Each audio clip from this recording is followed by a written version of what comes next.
I asked what she remembers about living in this house. Meeting people and living quietly. Discussions, political meetings. But now, without my husband, I am feeling lonely and really painful to be in this place. I was sitting in the lounge and my husband was there, and he called the driver and the security people to get ready to go to India House for some discussion, and he mentioned to me, today something will happen to our people, some special decision they will take. So he wanted to go upstairs to talk to Yogeswaran, and some visitors were there. I don't know who those people were. Then my husband went up.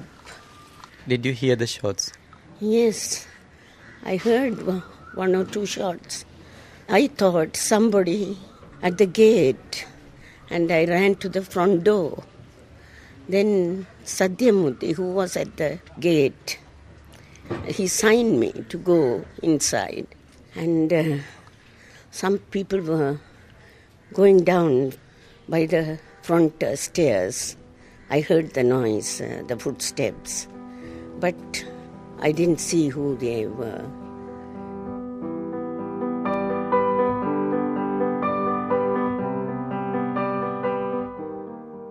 There were 3 members of the Tamil Tigers, the armed guerrilla group supporting the same cause as the Amirthalingams.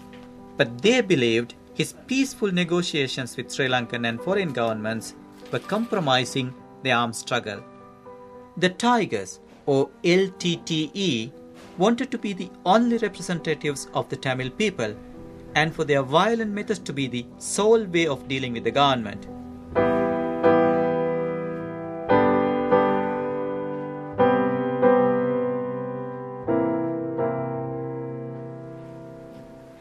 My father was murdered by the LTTE because my father worked with the Indian government, which was for the Indo-Sri Lankan Accord, which was proposed by the Indian government. So he was ready to accept a political settlement, which was regarded as the best political settlement at that point in time.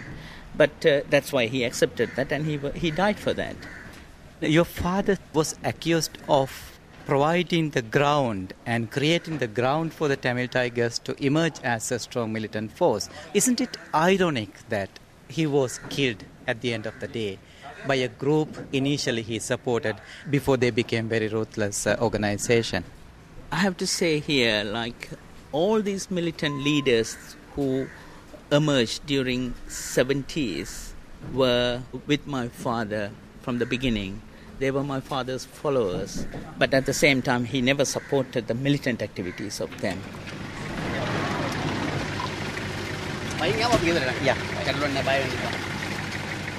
Are you Nisanka? Saroj Patirana from the BBC World Service.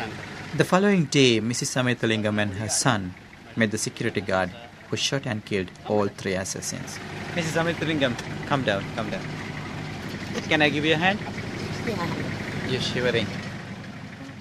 This is the first time Nisanka met Mrs. Amirthalingam and Dr. Bahiradan after 21 years. After that fateful day when Mr. Amirthalingam was killed, Nisanka says, I love him very much and love Mrs. Amirthalingam very much. This is a very, very emotional moment. The reunion of the personal security guard together with the widow of Mr. Amirthalingam and his younger son, Dr. Bahiradan Amirthalingam. And they both are crying, and it is a really emotional moment.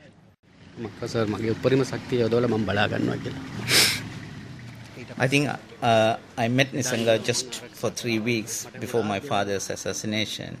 And the day I left to UK, that was July the 12th, Nisanga hugged me at the airport and told me that I can't understand Sinhala. Nisanga couldn't speak to me, communicate to me, but he said something, and my friends who were standing next to him said that he is telling that he will look after my father like his own father and look after him very well.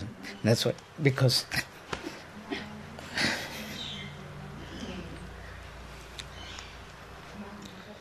I think I was worried about my father's security then. So he told me that, and then I left the country. I acknowledged that we hug each other, and I left the country. So the next time I saw him was when we went to Jaffna, finished all the funeral things, and when we last rites to my father, and when we came back, I saw him and his wife as well. They came there to the same house, and he was so upset at that time. Oh, he came and I tried to hug him, but he fell on my legs and said he couldn't protect my father. But I think he tried his best. He managed to kill all the assassins. And I think in Sri Lankan politics, that was the first time the assassins were killed on the spot. Otherwise, they would have put the blame on the government or the singular people. The three sit down and start to talk about what happened that evening. Hello.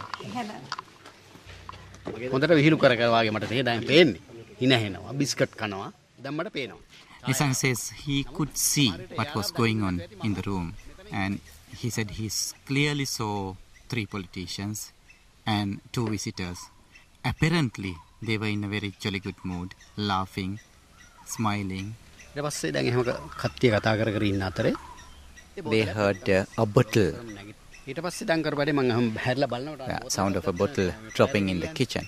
As soon as he started going towards the kitchen to see what happened, he heard gunshots in the room.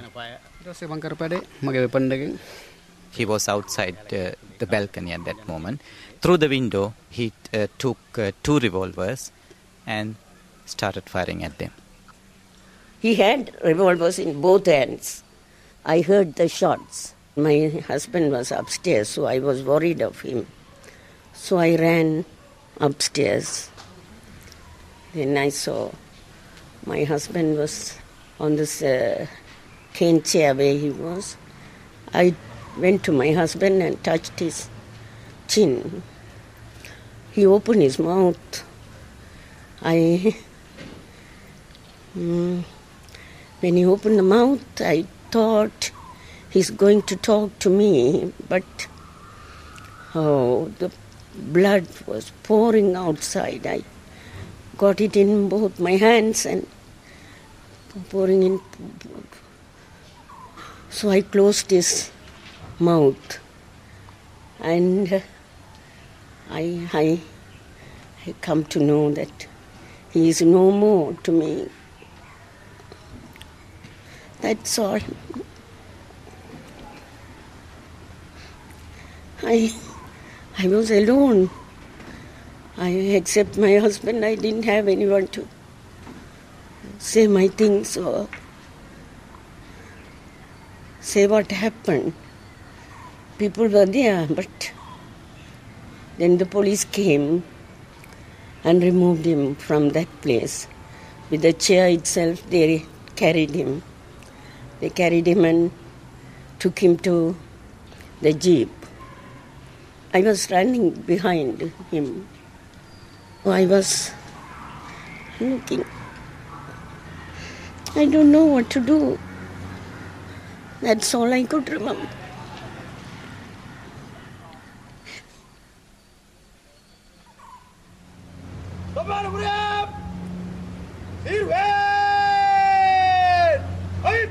In May last year, President Mahinda Rajapaksa declared victory over the Tamil Tigers. I am proud to announce at this August gathering that my government, with the total commitment of our armed forces, has, in an unprecedented humanitarian operation, finally defeated the LTT militarily.